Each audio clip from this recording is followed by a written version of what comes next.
A winter walk to Whispering Lake. The crunch of fresh snow under their boots was the only sound for a moment, a rhythmic symphony accompanying their breath, which plumed in the frigid air.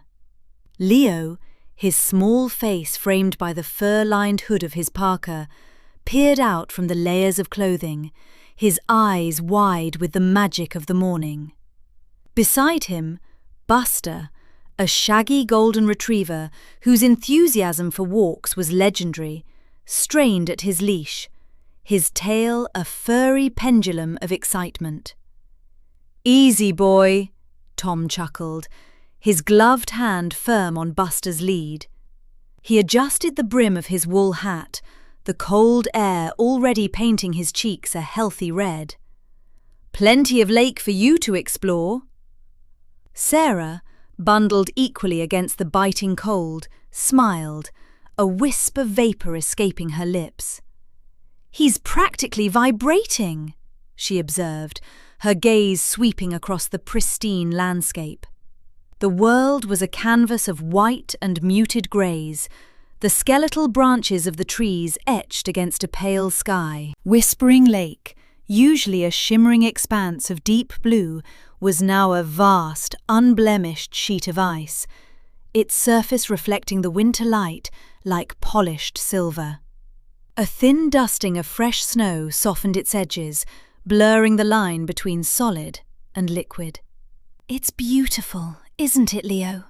she asked, nudging her son gently. Leo nodded, his breath hitching slightly. He loved these winter walks, the quietude of the snow, the sharp, clean scent of the cold, and the way everything seemed to slow down, allowing him to notice the intricate patterns of frost on the fallen leaves, or the delicate tracery of rabbit tracks across the path. He pointed a mittened finger towards the distant line of pines across the lake. "Look, Mum, the snow makes them look like giant sugar cones." Sarah followed his gaze, a soft smile playing on her lips. "They do, don't they? A winter wonderland." Buster, however, had little interest in aesthetic appreciation. With a sudden lunge, he pulled Tom forward, his nose already buried in a snowdrift by the side of the path. A flurry of white erupted as he snuffled and dug, his powerful tail thumping against the packed snow. He loved the chase, the thrill of imaginary prey hidden beneath the powdery surface. Usually, a few enthusiastic sniffs and a happy bark would precede a short dash, and then he'd be off again, leading the way with boundless energy. "He's found something exciting," Tom grunted, bracing himself against Buster's pull. "Probably a very important squirrel scent." They continued along the well-trodden path that hugged the curve of Whispering Lake. The air was crisp, almost brittle, but not unpleasant. It carried the faint, clean scent of ice and pine. Each exhale was a cloud, a temporary ghost in the still air. The only other sounds were the occasional distant caw of a crow and the soft rustle of their own clothing. Buster, after his brief foray into the snowdrift, trotted ahead, his golden fur a bright splash against the white. He was a creature of habit on these walks, always investigating the same fallen logs, always sniffing the same patches of bark. His joy was infectious, a buoyant energy that lifted their spirits even on the coldest days. He'd bound back to them occasionally, a triumphant glint in his dark eyes, as if to confirm they were still following, still appreciating his lead. Today, though, there was a subtle shift in his demeanour. After his initial burst of energy, a different kind of intensity settled over him. He was no longer just sniffing for squirrels or rabbits. His head was held a little higher, his movements more deliberate. He'd pause, his ears swivelling, before moving on with a low, rumbling whine that was more curiosity than complaint. "What's gotten into him?" Sarah murmured, watching Buster's unusual focus. "He's usually more haphazard." "Maybe he's just feeling the energy of the morning," Tom suggested, though even he noted the change. Buster wasn't just playful, he seemed almost purposeful. They walked for another quarter of a mile, the lake always to their right, a silent, frozen companion. The sun, still low in the winter sky, cast long blue shadows across the snow. Leo, usually quick to point out interesting ice formations or the delicate tracks of smaller animals, was quiet, his gaze fixed on Buster. He had an unspoken connection with the dog, often understanding Buster's moods before anyone else. Buster suddenly stopped dead in his tracks. He wasn't just pausing, he was rigid, every muscle taut. His head was lowered, his nose pointed directly towards the center of the lake. His tail, which had been wagging just moments before, was now held stiffly out behind him. A low, guttural growl vibrated in his chest, a sound they rarely heard from their usually placid dog. "Buster!" Tom called, a hint of concern in his voice. "What is it, boy?" The growl intensified, becoming a series of sharp, urgent barks that shattered the peaceful stillness of the winter morning. It wasn't his usual playful yelp. This was a sound of alarm, deep and insistent. He began to paw at the ice at the edge of the lake, his claws scraping uselessly against the frozen surface, his barks growing more frantic with each scrape. Leo's eyes widened. "He's really upset, Dad." Sarah frowned, a flicker of irritation crossing her face. "Buster, stop that! You'll scare away everything for miles." She tugged gently on his leash, but Buster was unyielding. He pulled back, digging his paws into the snow, his gaze still fixed on the shimmering expanse of ice. His barks were now continuous, a desperate plea in the quiet air. He tried to break free, whining loudly when Tom tightened his grip. "He's never done this before," Tom said, his earlier amusement fading, replaced by a growing unease. He knelt, trying to calm the agitated dog, but Buster ignored him, continuing his relentless barking and pawing at the ice. "What is he trying to tell us?" Leo whispered, his voice barely audible above Buster's frantic cries. He felt a prickle of cold fear, not from the temperature, but from the raw distress emanating from their usually jovial dog. Buster wasn't just excited, he was genuinely distressed. He kept nudging his nose towards the center of the lake, then back at them, as if imploring them to understand. Tom and Sarah exchanged a glance. The cold had been invigorating only moments ago, but now a different kind of chill began to seep into their bones. Something was wrong. Buster's urgency was undeniable, a stark alarm bell ringing in the quiet winter air. They followed his unwavering gaze, squinting against the low sun reflecting off the ice. It took a moment, their eyes adjusting, before they saw it. A dark, irregular shape, almost imperceptible against the distant shore, where the ice looked thinner, more fragile. A patch of agitated water. And then, a flicker of movement. Tom's breath hitched. "Oh no," he breathed, his voice barely a whisper. "Buster, you clever boy." Buster's strange bark. The crisp air bit at their exposed skin, painting their cheeks a rosy red. Leo, bundled in a thick winter coat, walked a little ahead, Buster trotting faithfully beside him.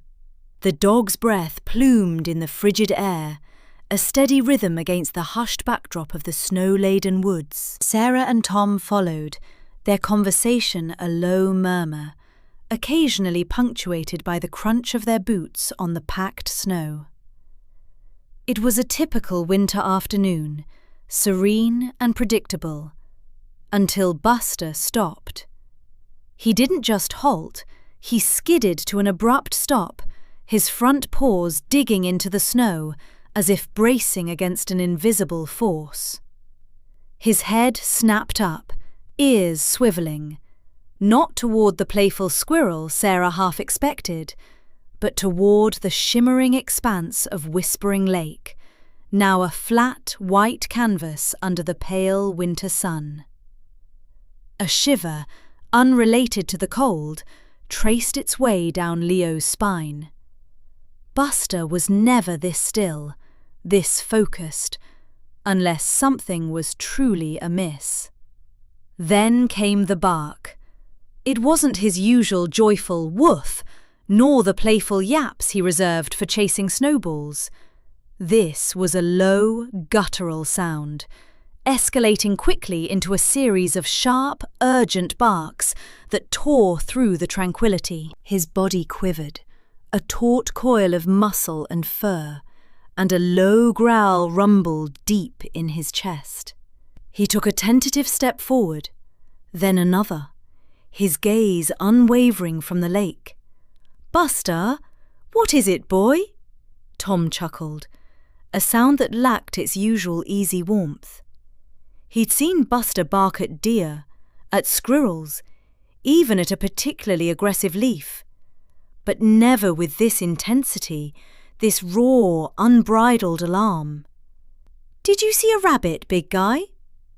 Sarah, initially amused, felt a prickle of unease. "He's really going for it," she observed, pulling her scarf tighter around her neck. "Maybe he spotted a fox." But even as she spoke, the suggestion felt hollow. Buster's barks were different today, edged with something akin to panic.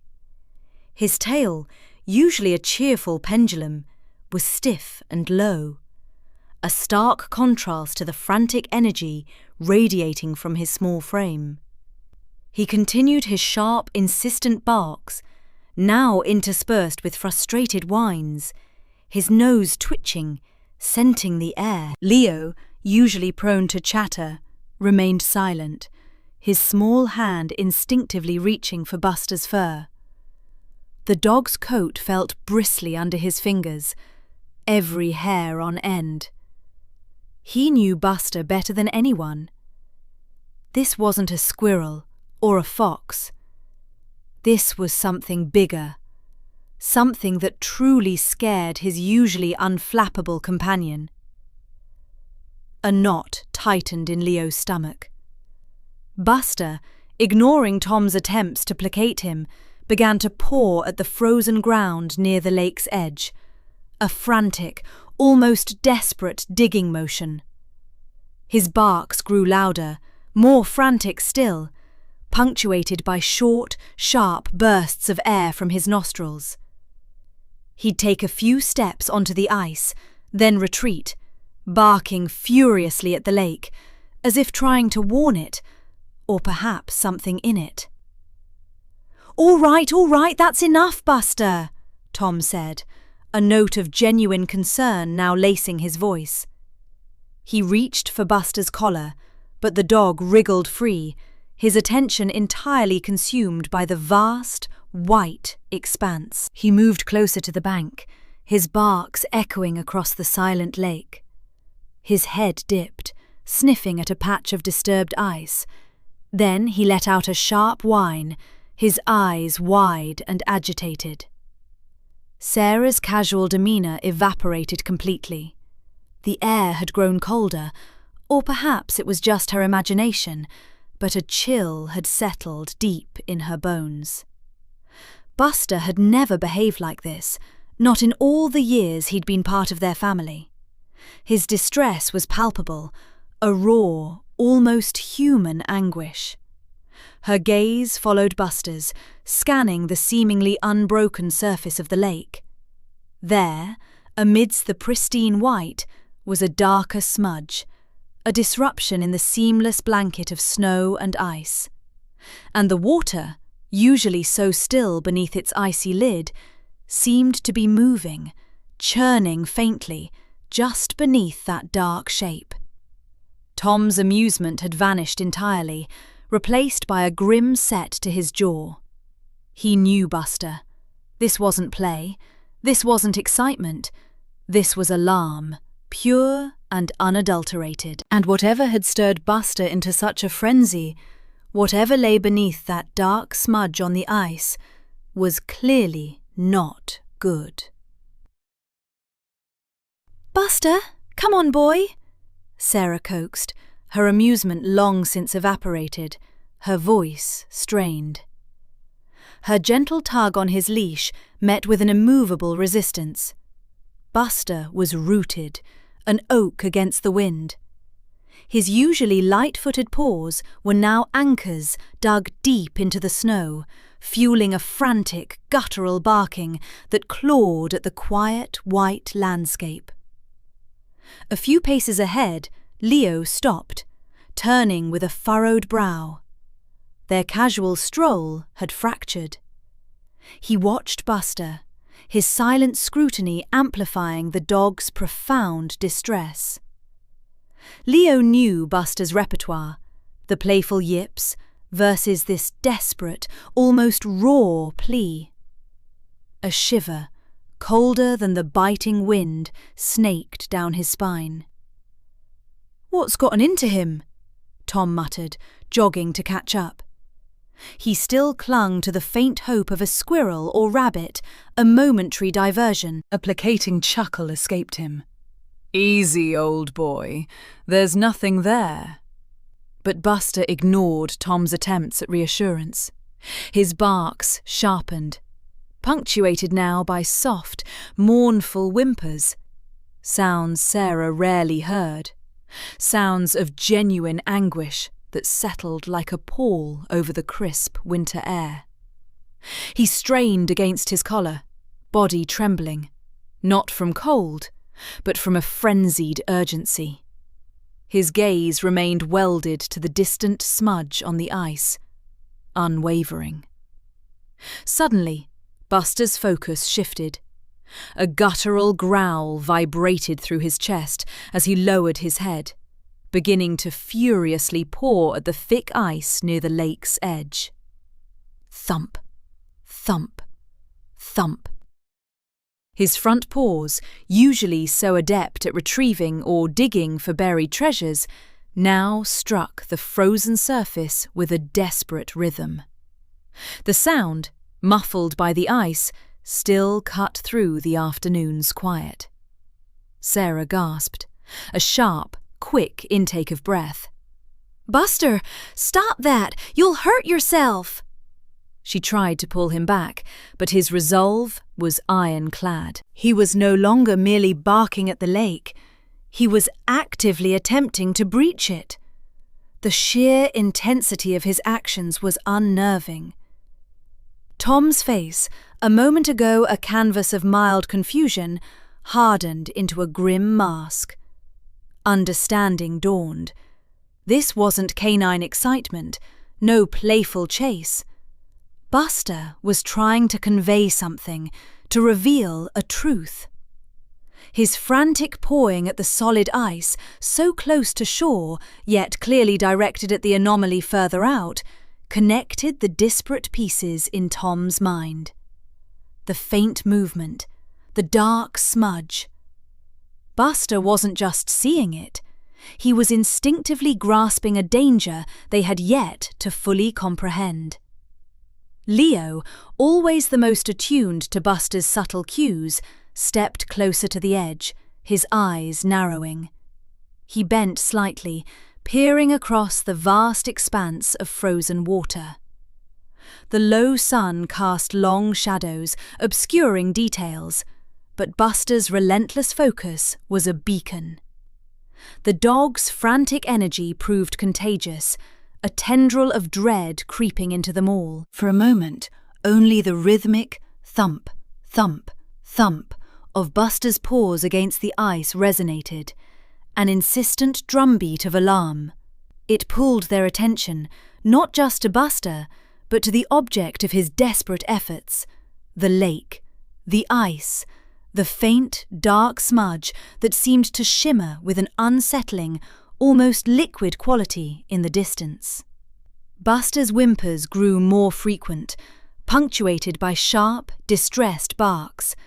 He twisted his head, looking back at them, then returned his gaze to the lake, as if pleading for them to see, to understand. A cold dread seeped into Sarah's bones, deeper than the winter chill. Buster was trying to reach something, or perhaps retrieve something.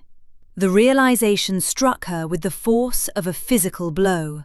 Her eyes darted from Buster's desperate paws, still thumping, to the murky spot far out on the lake. What could possibly elicit such an extreme, sustained reaction from their usually jovial dog? The answer, whatever it was, suddenly felt immensely important and undeniably dangerous.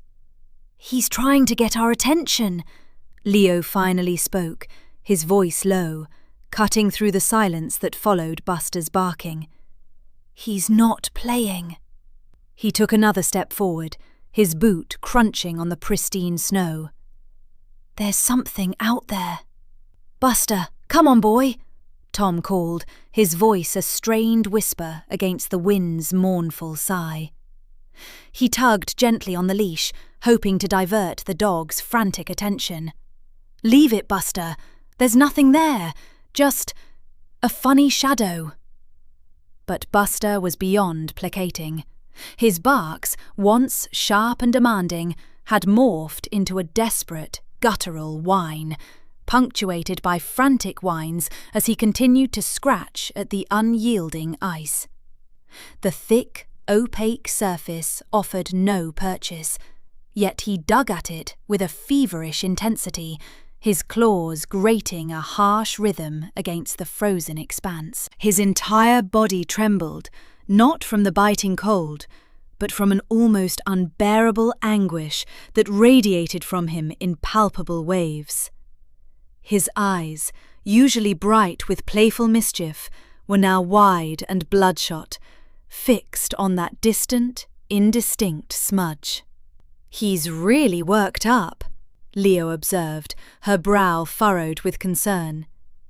She knelt beside Buster, placing a reassuring hand on his shivering flank. The cold seeped through her glove, but she barely noticed. Her gaze followed Buster's unwavering stare, trying to pierce the flat, featureless canvas of the frozen lake. The sun, a pale disk in the winter sky, cast long, distorted shadows that danced with the occasional gust, making it difficult to discern anything with certainty. Yet, Buster's conviction was absolute. "Maybe it's a rabbit? Or a squirrel?" Tom offered, though his voice lacked conviction. He knew Buster. This wasn't the dog's usual excited chase. This was something deeper, more primal. He tried again to pull the leash, a little harder this time. "Come on, Buster, let's go home. Warm up." Buster resisted with surprising strength, a low growl rumbling in his chest. He planted his paws, digging his nails into the packed snow at the edge of the ice, refusing to budge. He swung his head back, nudging Leo's hand with his wet nose, then whined again, a sound so profoundly sorrowful it sent a shiver down Leo's spine that had nothing to do with the temperature. It was a plea, urgent and unmistakable. "He's trying to tell us something," Leo said, her voice barely audible above the wind's rising howl. She stood slowly, her eyes still locked on the expanse of ice. Buster's distress was too profound to be dismissed. There was a desperate intelligence in his actions, a clarity that transcended simple animal instinct. He wasn't just barking at a shadow. He was trying to communicate a profound truth. "But what could it be?" Tom asked, his face etched with confusion and a growing sense of unease.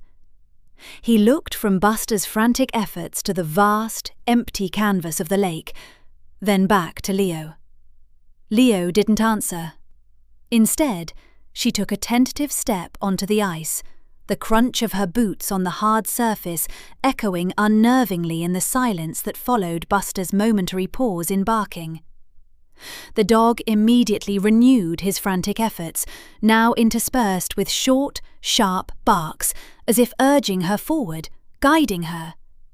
He tugged at the leash in Tom's hand, straining to follow. "Leo, be careful," Tom warned, his voice tight with worry. The ice, while seemingly solid, could be unpredictable, especially near the shore.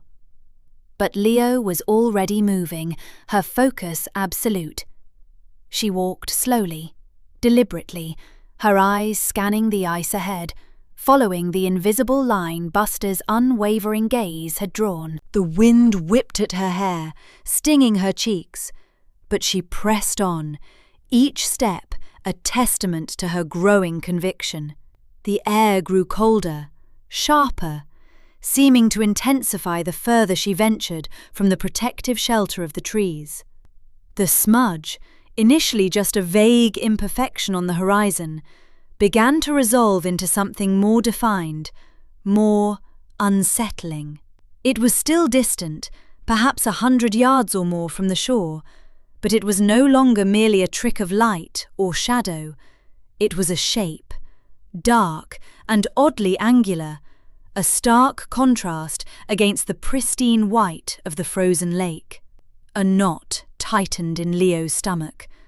Buster's distress, the inexplicable sorrow in his whines, the frantic desperation of his pawing, it all clicked into place with a chilling certainty. This wasn't a shadow. It wasn't a diversion. It was something solid, something real. She stopped, her breath catching in her throat, a cold dread seeping into her bones. The dark shape was undeniably there, an anomaly in the vast, unbroken expanse of ice. It was too large to be a discarded branch, too distinct to be a patch of discoloured snow.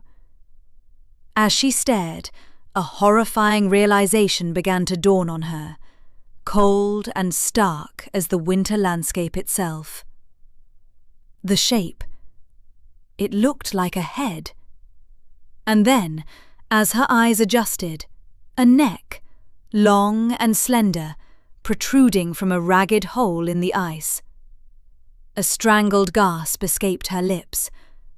"Tom," she whispered, her voice barely a thread against the wind's howl. "Oh my God, Tom." Tom, who had been watching her with growing apprehension, jogged to catch up, pulling Buster along. He followed her gaze, his eyes narrowing against the biting wind. His expression, initially confused, slowly morphed into one of grim understanding, as his eyes finally settled on the distant, dark form. The blood drained from his face, leaving it pale and drawn. He didn't need Leo to tell him what he was seeing. Buster, now released from Tom's restraining hand, surged forward, his barks erupting anew, sharper, more insistent than before. He raced towards the dark shape, a desperate canine arrow aimed at the heart of their discovery. A deer in distress. Leo's breath hitched, a vaporous cloud momentarily obscuring his view. The dark, angular shape wasn't static. A subtle tremor, a barely perceptible shift, ran through what he'd initially dismissed as a tangled branch. It wasn't the kind of movement wind would impart to a submerged object. This was internal, organic. His stomach churned with a sudden cold dread that had nothing to do with the biting air. It was a visceral confirmation of Buster's frantic warnings, a chilling validation of the dog's profound anguish. "Leo, what's going on? You okay?"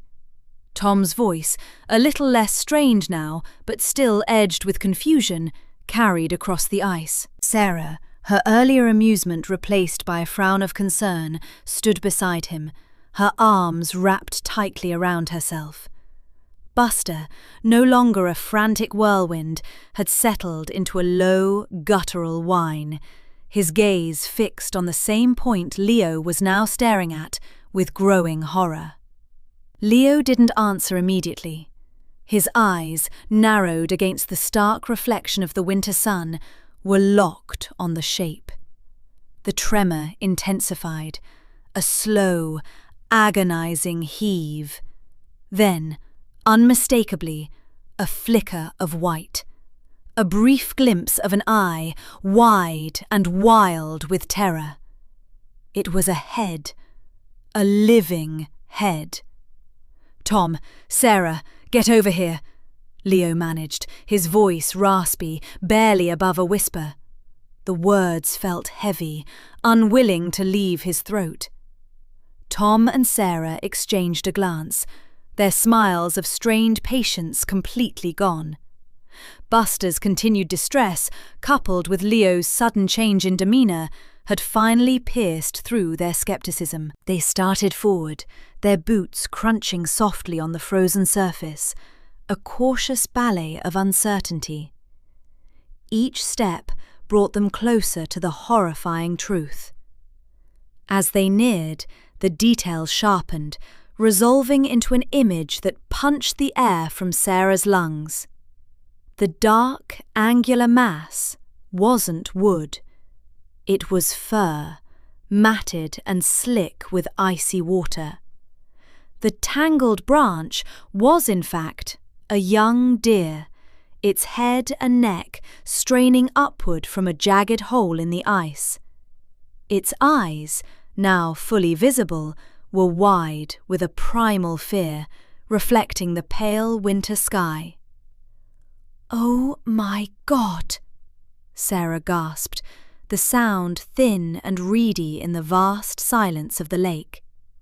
Her hand flew to her mouth, muffling a choked cry. The cold dread she'd felt earlier intensified, blossoming into a full-blown panic. This wasn't some abstract danger. This was a creature, suffering, dying. Tom, who had been focused on Buster's earlier antics, now saw it. His brow, already furrowed with concern, deepened into a grimace of shock. He stopped dead, his feet sliding slightly on the ice. The sight of the animal, its breath misting in ragged puffs, its small body shuddering with cold and exertion, was profoundly disturbing. The majestic, graceful creature of the forest reduced to a pathetic, shivering mass. Buster, sensing their recognition, let out a heart-wrenching whimper, a sound of pure, unadulterated sorrow that resonated deep within their chests. He nudged Leo's leg with his nose, then looked back at the struggling deer, as if imploring them, "See? I told you." The deer, as if sensing their presence, let out a soft, almost inaudible bleat, a desperate plea. Its head, caked with ice, twitched feebly. One of its front legs, a slender, delicate thing, flailed weakly in the dark water before disappearing back beneath the surface. Each movement seemed to drain it further, each breath a monumental effort.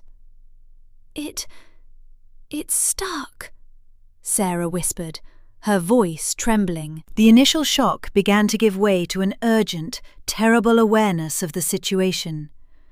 The deer was not just in the water. It was trapped, held captive by the unforgiving ice, its strength ebbing with every passing second. Tom, finally finding his voice, spoke, but it was low and guttural, laced with a new kind of fear. How did it even get out here? He looked around, as if expecting to find a culprit, a reason for this senseless tragedy. The vast, unbroken expanse of ice offered no answers, only a stark, brutal landscape. Leo felt a surge of adrenaline, a desperate need to do something. The raw vulnerability of the deer, coupled with Buster's unwavering conviction, had stripped away all vestiges of his earlier detachment. This wasn't a smudge, or a branch, or an abstract problem. This was a life, hanging by a thread, and they were the only ones who knew. A call for help. The deer's ragged breaths plumed in the frigid air, each exhalation a desperate sigh against the cold. Its large, dark eyes, glazed with a terrifying mix of exhaustion and primal fear, fixated on Leo, then darted wildly to Buster, then to Sarah and Tom. A shiver, not solely from the cold, ran through Leo as he met the animal's gaze. It was a silent plea, a testament to the raw, unadulterated terror of a creature facing its end. The water around its neck, a dark, menacing collar, occasionally rippled with a weak, frantic kick of a submerged leg. Sarah, her earlier amusement a distant, forgotten memory, brought a hand to her mouth. A small gasp escaped her, the sound thin and reedy in the vast silence of the winter landscape. "Oh, God," she whispered, her voice trembling. It's drowning." Tom, his brows furrowed in a grim line, pulled out his phone with a speed that belied his shock. His fingers, usually clumsy with the small keys, moved with surprising dexterity. "We can't just stand here," he muttered, more to himself than to the others. He scrolled through his contacts, his gaze still fixed on the struggling deer. "Henderson, Mr. Henderson, he'll know what to do." The name hung in the air, a beacon of hope in the deepening dread. Mr. Henderson, their closest neighbour, was a man carved from the very essence of the wilderness. A retired park ranger, his hands were calloused from a lifetime of working with nature, and his mind was a repository of practical knowledge. He had seen it all, from lost hikers to injured wildlife, and always approached every situation with a calm, methodical demeanour. "He's probably out checking his traps or something," Sarah fretted, her voice tight with panic. "What if he doesn't answer?" As if on cue, a faint ringing echoed from Tom's phone, quickly followed by a click. "Henderson?" A gravelly voice rumbled through the speaker, surprisingly clear despite the distance. "Mr. Henderson, it's Tom Miller," Tom said, his voice urgent, stripped of its usual casual cadence. "We're down by the lake, the big one, on our property. There's a deer. It's fallen through the ice. It's trapped." A beat of silence followed, thick with the unsaid understanding of the severity of the situation. Leo watched the deer, its head now drooping slightly, its eyes flickering closed for a brief, terrifying moment before snapping open again. The icy grip of the lake was slowly claiming it. "Trapped, you say?" Mr. Henderson's voice was calm, almost unnervingly so. "How far out? What's the ice like?" Maybe 15, 20 feet from the shore?" Tom estimated, craning his neck for a better view. "The ice here is solid, but where it fell, it's broken up, jagged. It looks like it's been struggling for a while. It's exhausted, Mr. Henderson. Really exhausted." "All right, Tom. Don't do anything rash." Mr. Henderson instructed, his tone firm. "Don't go near the edge. The ice around the hole will be unstable. You, Sarah, Leo, and Buster, stay put. I'm grabbing my gear. I'll be there in 15 minutes, maybe 20 if the snow's deep on the back roads. Keep an eye on it, but for God's sake, stay safe." The line clicked dead. Tom lowered his phone, his hand still gripping it tightly. The 15 to 20 minutes stretched before them, an eternity measured in the deer's increasingly shallow breaths. The sense of helplessness was palpable, a heavy cloak settling over the small group. They were witnesses to a slow, agonizing death, their own abilities to intervene severely limited by the treacherous ice and the sheer size of the animal.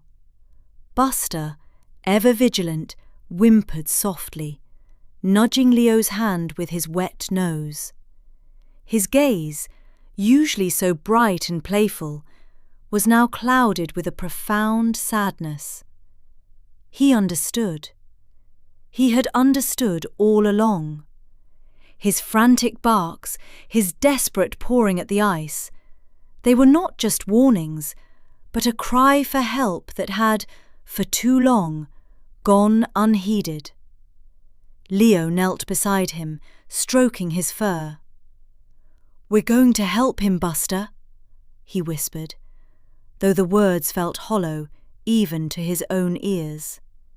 He hoped with every fibre of his being that Mr. Henderson's calm demeanour was a promise, a guarantee that help was truly on its way, and that it wouldn't be too late. The air hummed with the silent prayer that a lifetime of wilderness wisdom would be enough to pull this creature back from the brink. Mr. Henderson's arrival. The wind, a frigid whisper moments ago, now howled, carrying with it the scent of pine and an intensifying chill that seemed to seep into their very bones. Sarah clutched her arms, her earlier mirth a distant, ugly memory, replaced by a raw, throbbing anxiety. "He's taking too long," she fretted, her voice thin against the rising gale. The deer, a dark, struggling mass in the vast white expanse, seemed to be weakening. Its desperate thrashing was becoming more sporadic, replaced by a shuddering stillness that spoke of impending defeat. "He'll be here, Sarah," Tom said, his own voice tight with suppressed worry. He kept glancing towards the winding path that led back to Mr. Henderson's cabin, his jaw clenched. Buster, surprisingly quiet now, lay pressed against Leo's leg, his gaze fixed on the struggling deer. A low whimper occasionally escaped him, a sound of deep empathy that twisted Leo's stomach. Leo knelt, stroking Buster's head, feeling the frantic beat of the dog's heart against his palm. The helplessness was a bitter taste in his mouth, a cold knot in his stomach. Every minute that ticked by felt like an hour, each one stealing more of the deer's precious strength. Then, a distant rumble broke through the wind's lament. It grew steadily, resolving into the unmistakable thrum of an engine. A collective sigh of relief, audible even over the wind, escaped the trio. A moment later, Mr. Henderson's snowmobile, a sturdy, bright red machine, burst into view from behind a cluster of snow-laden evergreens. It wasn't the leisurely pace of an elderly man out for a winter drive. This was a man on a mission. The snowmobile churned through the drifts, kicking up plumes of powder, and screeched to a halt a safe distance from the precarious ice edge. Mr. Henderson dismounted with an agility that belied his years, moving with a practiced economy of motion. He was an imposing figure, even in his snow-dusted parka and insulated boots.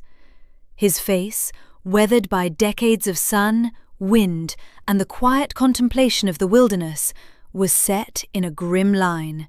There was no trace of his usual easygoing smile, no friendly greeting. His eyes, usually twinkling with a mischievous glint, were now sharp, focused, and intensely serious as he took in the scene. He barely spared a glance for Tom, Sarah, or Leo, his gaze immediately sweeping across the lake to pinpoint the deer. The true extent of his preparedness became clear as he began to unload his gear. First, a heavy coil of bright yellow rope, thick and braided, tumbled from a compartment on the snowmobile's rear rack. It snaked across the snow like a vibrant serpent. Next, with a practiced flick of his wrist, he unlatched a large, rolled-up bundle. As he unfurled it, a sturdy, inflatable raft began to take shape, its tough, rubberized fabric gleaming in the wan winter light. It was a proper rescue raft, not some flimsy recreational toy, complete with reinforced handles and what looked like small, integrated paddles. He worked swiftly, methodically, his movements fluid and efficient despite the biting cold. "Tom, Sarah, Leo," he finally said, his voice deep and calm, cutting through the wind with an unexpected authority. His tone held no reprimand, only a quiet urgency that demanded attention. "Stay back, all of you. This ice is unpredictable, and we can't risk anyone else going in." He didn't raise his voice, yet the unspoken command was clear. He was in charge, and his word was law. He then pulled out a compact, handheld air pump, its hum a surprisingly loud sound in the otherwise muted landscape, and began to inflate the raft. The rubber stretched, groaning softly as the chambers filled with air. His movements were precise, unhurried, yet filled with an underlying energy that radiated competence. Leo watched, mesmerized, as the raft rapidly transformed from a shapeless bundle into a rigid, buoyant vessel. He felt a flicker of hope, a fragile warmth against the cold dread that had gripped him. Mr. Henderson surveyed the scene again, his gaze lingering on the deer. Then, on the edges of the ice, where the cracks spiderwebbed outwards. His brow furrowed slightly, a subtle shift that spoke volumes of the inherent dangers. "We'll need an anchor for the rope," he stated, more to himself than to them, his eyes scanning the surrounding trees. "Tom, can you help me with that? We'll secure it to that old oak there." He pointed to a massive, gnarled oak tree standing solitary on the shore, its branches skeletal against the pale sky. Tom, grateful for a task, immediately nodded, his earlier helplessness now replaced with a renewed sense of purpose. Sarah, though still pale, seemed to draw a sliver of strength from Mr. Henderson's unwavering composure. Even Buster, sensing the shift in the atmosphere, stopped whimpering, his ears perked, watching the unfolding preparations with an intelligent intensity. The arrival of Mr. Henderson wasn't just the arrival of a rescuer, it was the arrival of calm in the chaos, of competence in the face of despair. A plan was forming, and with it, a tangible chance for the deer. The rescue plan. The biting wind whipped around them, carrying the scent of pine and the metallic tang of ice, as Mr. Henderson, his face etched with a grim determination that somehow radiated competence, pulled his snowmobile to a halt. The throbbing hum of its engine was a stark counterpoint to the desolate quiet of the lake. He dismounted with an economy of motion, his gaze sweeping across the scene, the trembling deer, the nervous family, the watchful Buster. "All right," he stated, his voice a low rumble, cutting through the rising anxiety. "Let's get a plan." He gestured for them to huddle closer, and they instinctively obeyed, forming a tight circle against the biting cold. Leo, still feeling a profound dread, was now mesmerized by Mr. Henderson's focused energy. A tiny flicker of hope, fragile as new ice, began to spark within him. Sarah, her hands clasped tightly, felt a sliver of strength from the man's unshakable composure. Tom, grateful for the sense of purpose Mr. Henderson had already instilled, stood ready, his earlier helplessness slowly receding. "The ice is thin around the edges where the deer went in," Mr. Henderson began, his eyes scanning the glistening expanse. "We can't have anyone else falling through. That's priority one." He pointed to the heavy rope coiled on the back of his snowmobile, then to the deflated, bright orange raft. "Tom, you and Sarah will be my anchors. We'll run this rope from the raft to shore. I'll go out on the raft. You two hold the line, nice and steady. If I go in, you pull." He looked from Tom to Sarah, his gaze unwavering. "Understood?" Tom nodded, a renewed sense of responsibility settling upon him. "Understood, Mr. Henderson." Sarah, though still fretting, found her voice. "But what if the ice breaks further out?" Mr. Henderson's expression softened slightly. "It's thicker out there, but we'll still be cautious. The raft will distribute my weight. It's designed for this kind of situation. The main risk is near the hole. I'll use the rope to pull the deer out, if it can still move. If not, we'll secure it and try to get it onto the raft." He began to unroll the heavy rope, its thick fibres stiff in the cold. "We'll need to inflate this raft first. Sarah, can you find the pump in my toolkit on the back of the snowmobile? It's a yellow one." Sarah, seizing the tangible task, hurried to the snowmobile, her movements brisk despite the cold. As she fumbled with the clasp of the toolbox, Leo watched, a knot of worry still tight in his stomach. He wanted to help, to do something, anything, but felt too small, too inexperienced. He kept his eyes fixed on the struggling deer, its breath pluming in ragged bursts, a silent plea echoing across the frozen lake. "Leo," Mr. Henderson said, turning to him, his voice gentler than before. "Keep an eye on Buster. Make sure he stays back, out of the way. We don't need him getting too excited and startling the deer, or worse, getting in harm's way." Leo nodded, a spark of usefulness igniting within him. He took Buster's leash firmly, pulling the dog back a few more feet. Buster, though still whining softly, seemed to understand the gravity of the situation, his frantic energy tempered by an unusual solemnity. As Sarah wrestled with the pump, Mr. Henderson continued to unravel the rope, his movements methodical and unhurried. "The key is slow and steady. No sudden movements. We don't want to spook it any more than it already is." He glanced at the deer, its head now drooping, its efforts becoming more sporadic. "It's getting weak. We don't have much time." The urgency in his voice was palpable, a cold dread seeping back into Leo. The sun was dipping lower, casting long purple shadows across the ice. The air grew even colder, promising a swift decline for the trapped animal.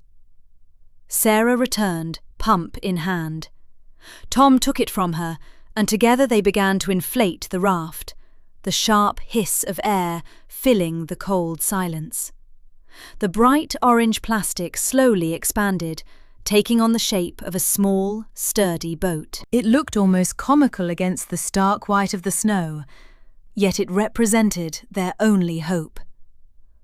"Once it's inflated," Mr. Henderson instructed, his voice low and steady, "we'll secure the rope to the raft.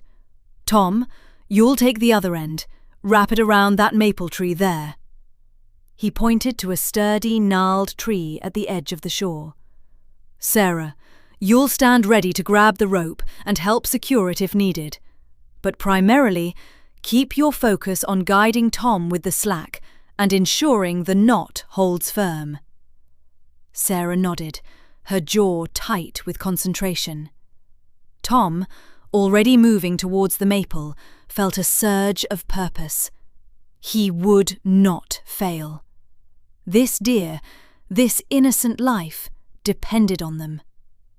The cold air burned in his lungs, but a new kind of warmth spread through him. The warmth of shared resolve. The plan was set, and with it, a fragile, desperate hope began to take root. Across the icebuster, who had been a whirlwind of agitated barks and frantic pacing moments ago, now sat huddled beside Sarah, a low, continuous whimper escaping his throat. His gaze, fixed on the distant, struggling deer, was unblinking, mirroring the silent plea in his eyes. The raw urgency had drained from his protests, replaced by a profound, almost human sadness. Sarah, her hand resting on his trembling back, felt the vibrations of his sorrow reverberate through her own body. The initial wave of panic had receded, replaced by a focused determination, fueled by Mr. Henderson's calm authority. She found herself scanning the ice, not for danger, but for the safest, shortest route, a mental map forming in her mind. Mr. Henderson, a man transformed from a friendly neighbour to a determined rescuer, moved with an unnerving grace. The makeshift raft, a broad sheet of plywood with a rope tied securely to one end, slid across the ice with a soft hiss. Each push was deliberate, measured, his weight distributed evenly, his eyes constantly assessing the frozen surface ahead. He wasn't rushing, wasn't faltering. The air hummed with a tension that was almost palpable, a silent prayer hanging in the frigid air. Tom, gripping the rope that trailed from the raft, felt a strange blend of dread and exhilaration. His earlier helplessness had been replaced by a surge of purpose. He was no longer a bystander. He was an integral part of this desperate mission. His muscles, taut with the strain of holding the rope, felt alive, responsive. He watched Mr. Henderson's progress, a knot forming in his stomach each time the older man's foot pressed down on a particularly clear patch of ice. A sharp, almost musical crack shattered the silence. It wasn't loud, not a thunderous boom, but a high-pitched splintering that sent a jolt through everyone.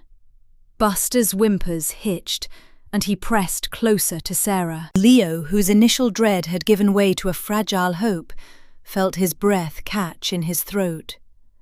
He clutched the extra rope Mr. Henderson had handed him, his knuckles white. The crack reverberated, not just through the ice, but through their very bones, a chilling reminder of the precariousness of their endeavour. Mr. Henderson paused, his body rigid, listening. He didn't look back, didn't flinch. After a moment that stretched into an eternity, he continued, his movements even more deliberate, even more precise. The raft, now halfway to the deer, seemed to glide on a whisper of air. The silence that followed the cracking was almost worse, a heavy, expectant hush that amplified the scuff of Mr. Henderson's boots and the soft glide of the raft. Sarah, her gaze fixed on the deer, noticed its head droop further. A fresh wave of urgency washed over her. "He's losing strength," she murmured, more to herself than to anyone else, her voice barely a whisper against the vastness of the frozen lake. She tightened her grip on Buster, willing him to be quiet, willing the ice to hold. Leo, his eyes wide with a mixture of fear and fascination, could see the deer's breath clouding in the cold air, each exhalation a visible struggle. He felt a profound connection to the animal, a shared vulnerability against the unforgiving elements. The task of holding the rope, simple as it was, grounded him, gave him a tangible way to contribute. He was no longer just observing, he was actively participating in a delicate dance with danger. Another series of smaller, sharper cracks, like the sound of glass shattering underfoot, rippled out from beneath Mr. Henderson. This time, he didn't stop. His jaw was set, a deep furrow etched between his brows. But his eyes remained steady, focused on the deer, now just a few yards ahead. The risk was undeniable, the danger palpable, yet he pressed on, driven by an unwavering resolve. Tom, watching the subtle shifts in Mr. Henderson's posture, felt a surge of admiration, a deep respect for the older man's courage and expertise. He held the rope taut, a lifeline connecting them to the man on the treacherous ice, to the hope of saving a life. The raft, with Mr. Henderson kneeling precariously on its slick surface, drifted closer. Each paddle stroke was precise, barely disturbing the stillness of the air, yet propelling him steadily towards the deer. Tom, anchored firmly to the shore, felt the subtle tension in the rope, a live current connecting him to the unfolding drama. His hands, though gloved, tingled with the responsibility of holding not just a length of nylon, but the very lifeline of this perilous mission. A blend of dread and exhilarating purpose coursed through him. He admired Mr. Henderson's unnerving grace, his movements deliberate, every action weighed and measured against the silent threat of the ice. Sarah, a watchful sentinel beside him, tightened her grip on Buster's harness. The dog, sensing the shift in the air, had quieted, his intense focus now mirroring hers. She scanned the treacherous mosaic of cracks and gleaming patches, her mind unconsciously mapping potential routes, calculating risks. The deer, a still, dark mass against the blinding white, seemed smaller, more fragile, as Mr. Henderson drew nearer. Her heart ached with Buster's silent sorrow, a shared empathy for the trapped creature. As the raft nudged gently against the lip of the ice where the deer lay, Mr. Henderson paused, his gaze fixed on the animal. The deer's head was low, its breath pluming weakly in the frigid air. Its large, dark eyes, glazed with exhaustion and terror, tracked his every move. But there was no fight left, only a desperate, trembling resignation. He moved slowly, deliberately, his every action designed to avoid startling the already traumatized creature. He reached for the coiled rope he'd secured to the raft, his movements fluid despite the awkward angle. The first touch was feather-light, a tentative brush of his gloved hand against the deer's matted flank. The animal flinched, a shiver running through its emaciated body, but it lacked the strength to bolt. Mr. Henderson murmured soothing words, a low, calming rumble that barely carried across the expanse of ice. "Easy now, friend. Just trying to help."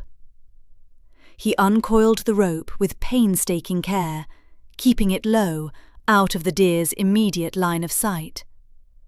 The chill emanating from the ice bit through his thick trousers, but his attention was solely on the task at hand. He began to loop the rope around the deer's body, aiming for the torso, just behind the front legs. It was a delicate dance, an intimate negotiation between rescuer and rescued. He leaned forward, stretching as far as he dared without destabilizing the raft, his fingers nimble despite their cold-induced stiffness. The rope, thick and yellow, snaked around the deer's middle, a bright contrast against its dark, frozen fur. The deer's breath hitched, a faint whimper escaping its throat. Its hind legs splayed awkwardly, twitched, a last, desperate attempt to find purchase on the slick surface. Mr. Henderson's gaze softened, a flash of profound empathy in his eyes. He worked quickly, but gently, ensuring the loop was secure but not constricting, a harness rather than a noose. He didn't want to cause any further injury or panic. Tom, watching from the shore, held his breath, his knuckles white against the rope. He could almost feel the deer's terror, its vulnerability laid bare. The silence stretched, punctuated only by the distant caw of a crow and the faint, rhythmic creak of the ice under Mr. Henderson's weight. Sarah, her brow furrowed in concern, whispered to Buster, "Almost there, boy. Almost." With a final, careful adjustment, Mr. Henderson secured the knot. The deer remained still, its head still lowered, its eyes wide and unfocused. The exhaustion was profound, a cloak of weariness that had settled deep within its bones. It was a victory, small but significant, a testament to Mr. Henderson's unwavering resolve. He looked back at Tom, a quick, reassuring nod. The rope was secured. The next, and perhaps most perilous, stage of the rescue was about to begin. Back to shore. "All right, pull!" Mr. Henderson's voice, a calm but firm command, cut through the biting wind.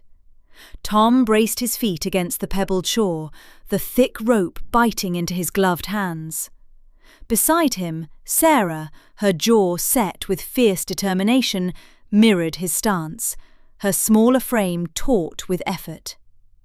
The rope, now a lifeline stretching across the vast, frigid expanse, vibrated with the combined weight of the raft, the man, and the exhausted deer.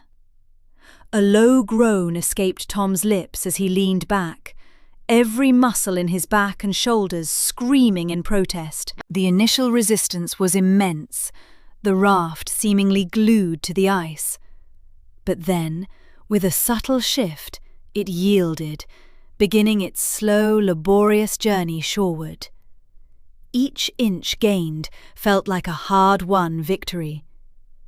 Tom's gaze flickered to Mr. Henderson, still positioned carefully on the raft, his body a steadying presence beside the struggling animal. The man's resolve was a visible force, an unwavering pillar in the face of the elements.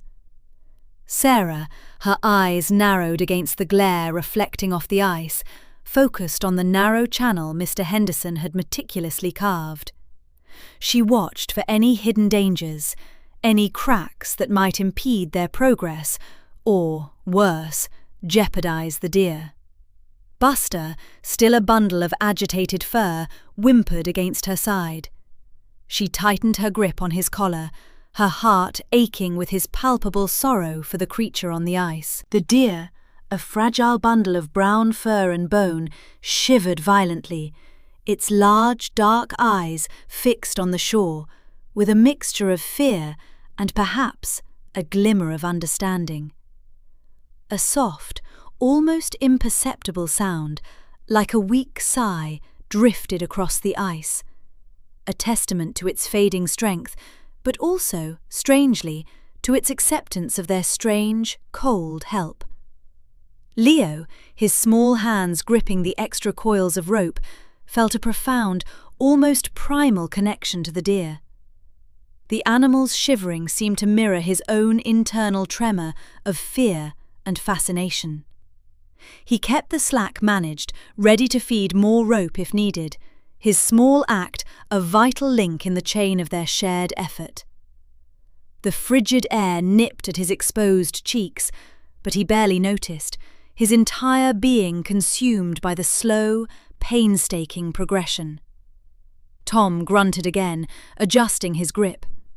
The rope was slick with ice and melted water, threatening to slip from his grasp. He could feel the strain in his biceps, the burning ache spreading across his shoulders. But the image of the deer, its bony frame so vulnerable, spurred him on. He pulled with a renewed fervour, an almost desperate need to bring it to safety. The raft scraped and groaned, a rhythmic counterpoint to the wind's howl as it inched forward. Sarah, her breath misting in the cold air, felt a surge of adrenaline with each successful pull. They were making progress, slow but steady.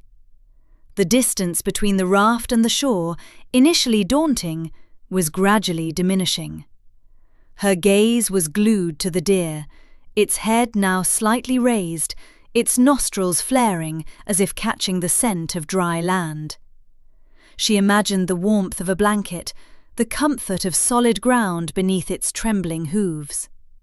Mr. Henderson, with an almost unnerving grace, remained poised on the raft. He shifted his weight with deliberate precision, keeping the makeshift vessel stable, his eyes never leaving the deer. He spoke in low, soothing tones, words lost to the wind, but clearly meant to calm the terrified animal.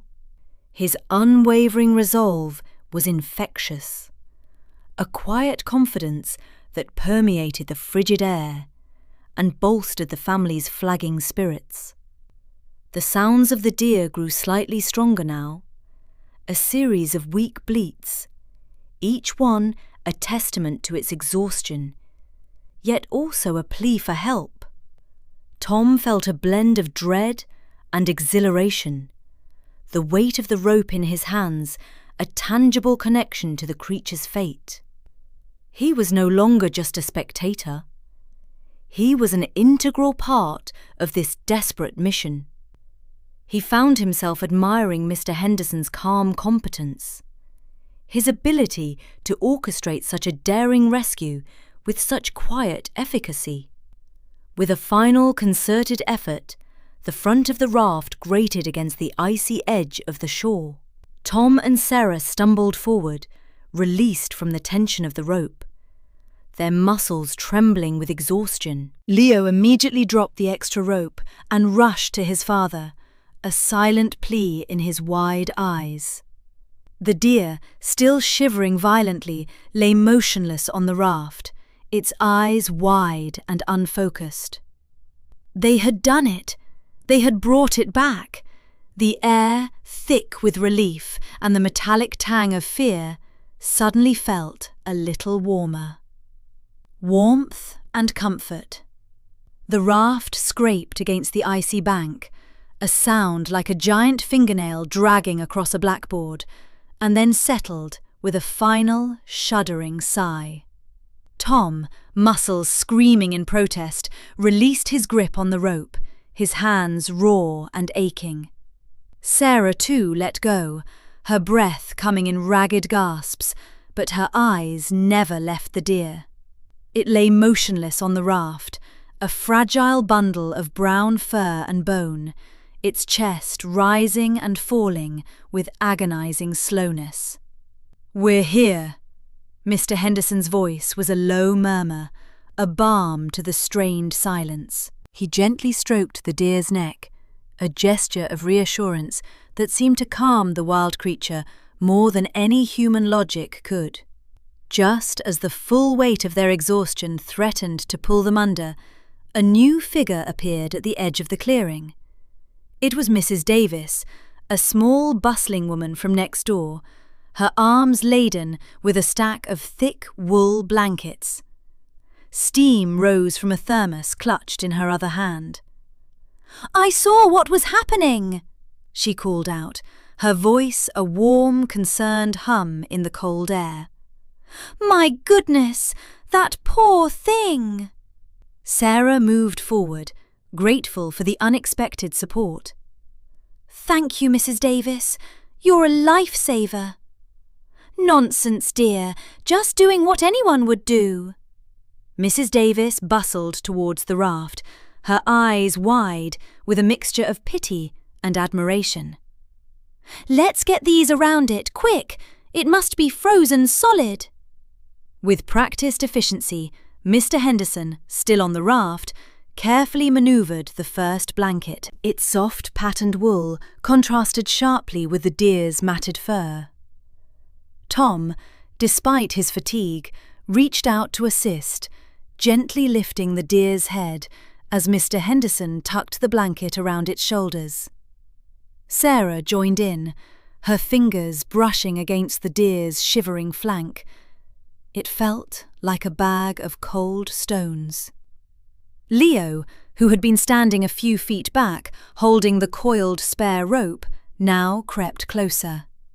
His face was a mixture of fear and profound wonder. He watched, mesmerized, as the blankets enveloped the deer, transforming it from a stark, vulnerable creature into a swaddled, almost childlike form. A whimper escaped the deer's throat, a low, pained sound that pierced the crisp air. "Easy, girl, easy," Mr. Henderson whispered, his voice a steadying presence. He looked at Tom. "Can you help me get it off the raft now? Gently as you can." With renewed effort, Tom and Mr. Henderson carefully slid the deer onto the solid ground. It lay there, a still, blanket-wrapped mound, its breath still shallow. Sarah knelt beside it, her hand resting lightly on one of the blankets. She could feel the faint tremor beneath her palm.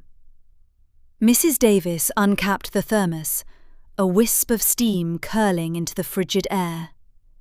Its warm water, with a touch of honey, should give it some energy. She offered the cup to Mr. Henderson. Mr. Henderson, with infinite patience, held the cup to the deer's nose. For a long moment, nothing happened. The deer's eyes, still wide with a primal terror, stared blankly ahead. Leo held his breath, willing the deer to respond. Sarah's heart ached with the precariousness of the moment. Then, almost imperceptibly, the deer's nostrils twitched.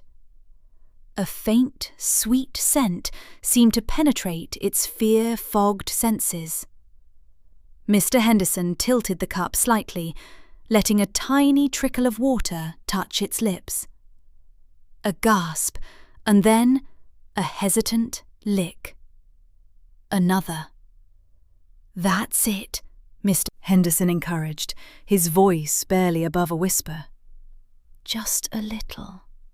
Slowly, agonizingly slowly, the deer began to drink. Each small sip seemed to infuse it with a fraction of strength, a glimmer of hope. The tension in its body, though still present, began to lessen, its muscles relaxing almost imperceptibly. Its wide, dark eyes, though still wary, lost some of their frantic glaze, now reflecting a flicker of awareness. Leo watched, utterly captivated. He felt a surge of triumph, a quiet, profound joy blooming in his chest. The smudge, the struggle, the cold, wet terror. It was all slowly receding, replaced by the comforting image of the deer, swaddled in warmth, accepting nourishment. He knew, with a certainty that transcended words, that this creature, this wild, beautiful deer, was going to be all right. He still clutched the rope, but now it felt less like a burden and more like a lifeline, a tangible connection to the fragile life they had pulled from the brink. Sarah, watching the deer's slow, deliberate sips, felt a wave of relief wash over her. The exhaustion was still there, a dull ache in her bones, but it was now overshadowed by a sense of accomplishment, a quiet pride in what they had done. She glanced at Tom, whose face, though still pale and drawn, held a similar expression of hard-won satisfaction. The air, though still biting, seemed a little less harsh, infused with the subtle warmth of shared effort and quiet hope. The deer, nestled in its blankets, continued to drink, a small, persistent act of survival in the vast, indifferent wilderness. A grateful goodbye. A soft whicker, barely audible over the wind's whisper, drew all eyes to the deer. Its head, previously slumped, now lifted, scanning the faces gathered around it. A tremor ran through its slender legs, a shiver that wasn't entirely from the cold. Then, with a slow, deliberate effort, it pushed itself up. The first attempt faltered, its back legs buckling, but with a renewed surge of determination, it found purchase. It stood, wobbly but upright, a testament to the warmth of the blankets and the honeyed water. Sarah gasped, a hand flying to her mouth, her ragged breathing momentarily forgotten in the sudden rush of hope. Tom, his raw hands clasped tightly, let out a long, silent breath of relief. The ache in his muscles momentarily overshadowed by the sight before him. Mr. Henderson simply nodded, a small, knowing smile touching his lips. He moved forward, slowly, deliberately, and with gentle hands began to peel away the sodden blankets. Each removal revealed more of the deer's rich brown coat, now mostly dry, save for the matted fur around its chest and belly, where the ice had clung. The deer, no longer thrashing or flinching, stood remarkably still, its large dark eyes fixed on Mr. Henderson, with an almost intelligent gaze. When the last blanket was folded and placed aside, the deer turned its head, slowly, scanning each rescuer. Its eyes, deep and liquid, seemed to linger on Buster, who sat patiently beside Leo, observing the scene with an unwavering intensity. There was no fear in that gaze, no wild panic, only a profound stillness, a deep acknowledgement that transcended the boundaries of species. It was a look of pure, unadulterated gratitude, a silent thank you to the beings who had pulled it back from the brink. Leo, mesmerized, felt a profound joy bloom in his chest, a sense of triumph so potent it almost brought tears to his eyes. He reached out a hesitant hand, wanting to stroke the soft fur. But Buster, sensing the moment, nudged his arm gently, a silent command to maintain the respectful distance. The boy understood. This was not a pet, but a wild creature, and its freedom was its ultimate prize. Then, with a final, lingering look at the assembled group, a look that seemed to encompass every shared moment of their ordeal, the deer took a tentative step. Its legs, though still stiff, held its weight. Another step, then another, gaining confidence with each movement. It turned, its gaze sweeping over the vast white expanse of the lake, then towards the dark, welcoming line of the forest. The wind, which had been a harsh enemy just hours before, now seemed to urge it onward, a gentle push towards home. Without a backward glance, the deer began to trot, slowly at first, then with increasing speed, its slender form a dark silhouette against the snow. It moved with an almost ethereal grace, a living testament to resilience and the extraordinary efforts of those who had refused to give up on it. It disappeared into the deep shadows of the pines, a fleeting glimpse of white tail, the last they saw. A collective sigh rippled through the group. Sarah leaned heavily on Tom, her strength finally giving way to the emotional release. It's really gone," she whispered, disbelief and relief mingling in her voice.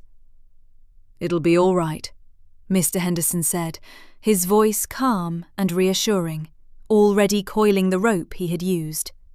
"Strong young buck. It'll find its way."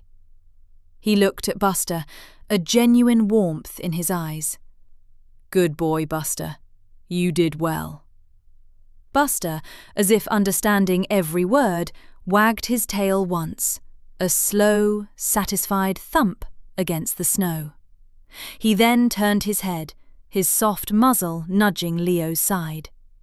It was a gentle, almost imperceptible pressure, a silent communication that spoke volumes. "See, I told you. It's okay now. All thanks to us." Leo wrapped his arms around Buster's neck, burying his face in the thick fur, a wave of profound peace washing over him. The cold air, the exhaustion, the lingering scent of pine and wet fur, none of it mattered. All that remained was the quiet certainty that they had done something truly good, something truly right. The smudge, once a harbinger of doom, had become a catalyst for connection, courage, and a grateful goodbye.